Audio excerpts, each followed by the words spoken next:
Necessities. Necessities. When your back is against the wall and you don't know how to meet that need. It's called, he refers to it as a necessity. It's good that you're there because you're going to learn something about God. You're going to learn something about God when your back is against the wall. It's one thing for the preacher to say it. It's another thing to experience it. It's an experience. And when you experience it, and when you come out of this thing, and if you trust God, you're coming out. If you trust God, you're going to come out on the other side. And while you're going through it, God's going to give you all the strength, all the support, all the grace, all the encouragement that you need. And when you step out on the other side, you will be able to bless somebody else. You're going to be able to bless somebody else with Zoe, life, power. You've experienced it. Some folks can just quote scripture because they ain't been through nothing. But when you've been through something, you can minister life. They call it Zoe. That's why God has got you going through. You're going to come out. There's another side. There's an opening. You're going to come out. If you trust God, you're coming out. And when you come out on the other side, you're going to come out with a message. You're going to come out with power resting on your life. That's what God told Paul. Paul said, I take pleasure then in all these things, that the power of Christ may rest upon me. It means tabernacle. All over my life, there was power in that man's life.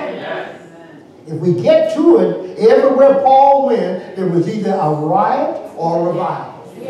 Everywhere he showed up, he was trouble. He was trouble. That was a powerful man. I was once in Turkey. And they showed us a theater where Paul was. And they claimed he was in there. You know how folks are, taking money and show you anything. They said this is where he went in. And there was a riot. There was a riot. Okay, let me get back here to the text.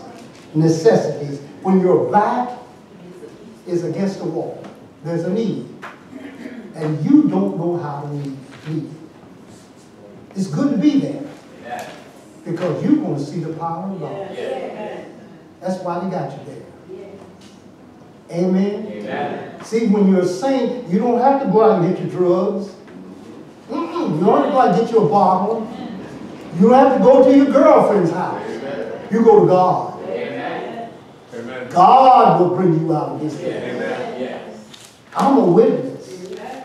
I thank God for everything I've been through upon this earth. My God doesn't fail. Let's look at distresses here in verse 4. It means being backed up in a corner. You're backed up in a corner and you're hemmed in on every side. You're backed up in a corner and you're hemmed in on every side. It's like Israel when they had reached the Red Sea. You remember when they came up out of Egypt? And they reached the Red Sea. And I believe God set this up. I really believe it. And he allowed Pharaoh said, I'm going to go get him and bring him back. That was a mistake of his life. Got his chariots, got his horses, and out they came.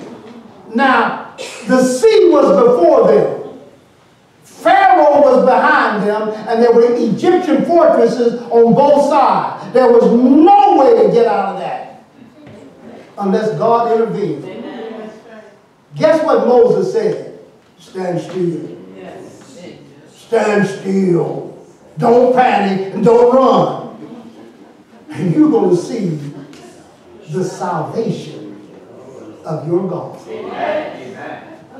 He said in that verse, the Egyptian you see today, you'll never ever see them again. Never. God orchestrated this. Now, it's a picture. Actually, it's a picture. Why did they let all of this army destroy? It's a picture of Satan's power being broken over the life of a believer. Amen. That's what it's an Old Testament picture of the power of Satan being broken over your life. You're free. Amen. I'm free. Amen. You're free. Going across the Jordan River is a picture of entering into the abundant life. Amen. But you got to go over there and possess. Yeah. Amen? Amen. Martin Luther King Jr. once preaches, the late Martin Luther King Jr. He preached a sermon on this text here of when Israel was surrounded, and he called it the death of evil upon the seashore. The death of evil. Evil was everywhere. Amen. God drowned in evil. Amen. God, it was God that did that. Amen. Some people say, well, God won't kill a man. Don't you fool. Don't let him fool you. He killed them. They were fooling his folks. He gave them a chance. Reading the history, God did everything he could to change Pharaoh. He tried and he tried, but he kept hardening his heart. He just kept on. That guy was recalcitrant, whatever that is. So God did him in. Amen. They didn't have no more trouble with him. Patient when you're going through these things. Showing patience. Now, let's turn to verse 5. Let's turn to verse 5. Because stripes speaks of physical punishment. Stripes speaks of physical punishment. And I kept reading this week in 2 Corinthians, the 11th chapter. I just couldn't get away with it. Paul received 40 stripes, save one. The law allowed him to give him 40, but the Jews would be merciful and give you 39 because they didn't want you to die on it. You know what I mean? Because they were priests. So he received 195 lashes of the whip with his back tied on a pole. You know what they were trying to do? Make him stop preaching. Guess what? He said, none of these things move me. Nothing. He kept right on preaching. Why? Because the grace of God. It was the grace of God. And I said, well, Lord, how did he do it? He said, it's the grace of God. God's grace is sufficient. God's grace is sufficient for what you're going through. Your problem is not bigger than God. God is bigger than your little problem. Sometimes we lose sight of God. We don't see nothing but the problem. Put the problem behind you and look at God again. You need to get your eyes on God. Get your focus right. Amen. Even in Muslim countries, I think about how they're suffering. You know, they're suffering. In Muslim countries, and more, the tears went out of my eyes. I said, God said, my grace is sufficient for them. They refuse to renounce Christ. They refuse to renounce Christ. And church, I don't know what's going to happen in America. I just don't know, but I do know God's grace is sufficient. I don't care who's in the office. My God is on the throne. My God is in control. I believe that God is in control. Every time I read the book of Revelation and the word throne is mentioned maybe 29 times, it simply means God is in control. It was a code word for his folks down there because they were suffering. God is in control. He's in control. And he's bigger than your little problem. Amen. Amen. Amen. Amen. Stripes. Tumults. Tumults. I'm pronouncing it tumults. I've had people in the church where I pastor, they raised up against me. They loved me at first. But the Lord told me to take the church in a different direction.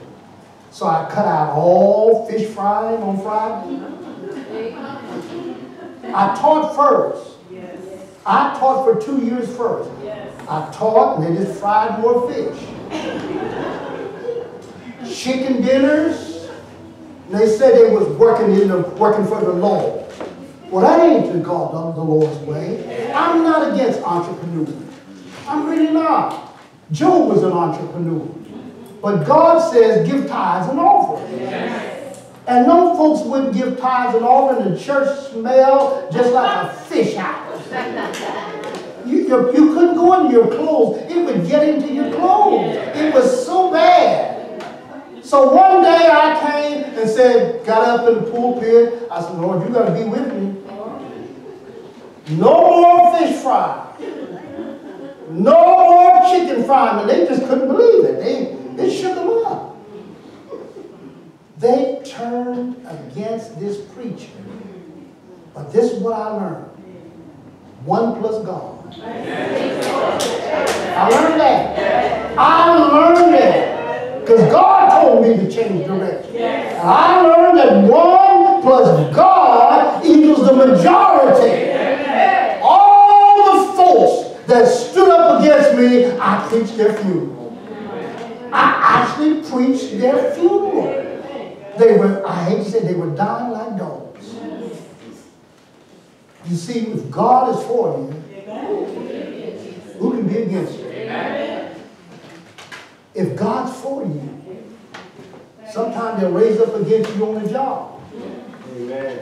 See, if you don't go along with being gay and all this mess today, they'll turn on you. They will turn on you. You got to take a stand. Amen. Church, we got to take a stand.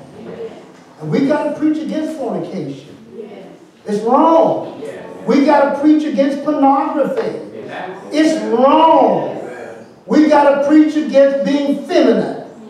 Whatever that is. Maybe, a man, whatever it is. Y'all know what that is. We must preach against that. It might make us unpopular, but it's wrong.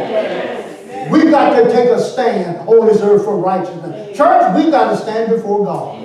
We must never forget that. All of us got to one day stand at the judgment seat of Christ and lose our reward because we wouldn't stand for the truth. We'd rather stand for popularity than to stand for principle. When the Bible says, be ye transformed. Be ye transformed. It simply means don't stand for popularity. Amen. Stand for principle. Amen. We're transformed nonconformists. We're different from this world. Amen. Amen. Amen. And we must preach it. Yes. No matter how unpopular we are on the job, we must take a stand. Amen. If they fire you, God will give you another job. Amen. God is bigger than that. God is in control. That's what I'm trying to say this morning. Amen? Amen. Let me go on to watchings here in verse 5. Watchings. Because I've experienced this. Waiting and praying day and night for the manifestation of your prayer. There have been times I've prayed all night long, praying for the manifestation of my prayer. Amen. Praying for the manifestation. I wanted to see the answer. And fasting means giving up food for spiritual purposes. Because sometimes food will hold you down. Amen. Sometimes when I give up food, sometimes I want to be careful how I say it, but I have to give up food.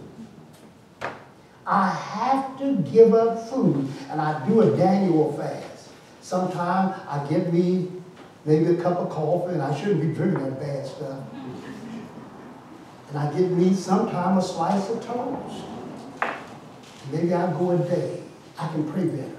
Yes. I can pray better and I can reach God. And my prayer is not selfish. I can cry out to God better. Fasting. He mentions that here because it's a weapon. Now, when you go through these conditions, when you go through, there are 9 of them here that you go through patiently. Notice what happens in verses 6 and 7. I'll just comment on them, and then I'm going to sit down. If I go through these conditions patiently, God's grace will be displayed in my life. And then also certain characteristics will be manifested through my life every day. And the first characteristic there is pureness. Living a pure, holy life is a powerful weapon upon this earth. Moral chastity. God said, be ye holy, even as I am holy. Holiness is a part of God's nature. That's why God wants me to walk in holiness down here. Not excuses. You can live a clean life. You might be single, but God can keep you. Yes. Amen. We need to tell young folks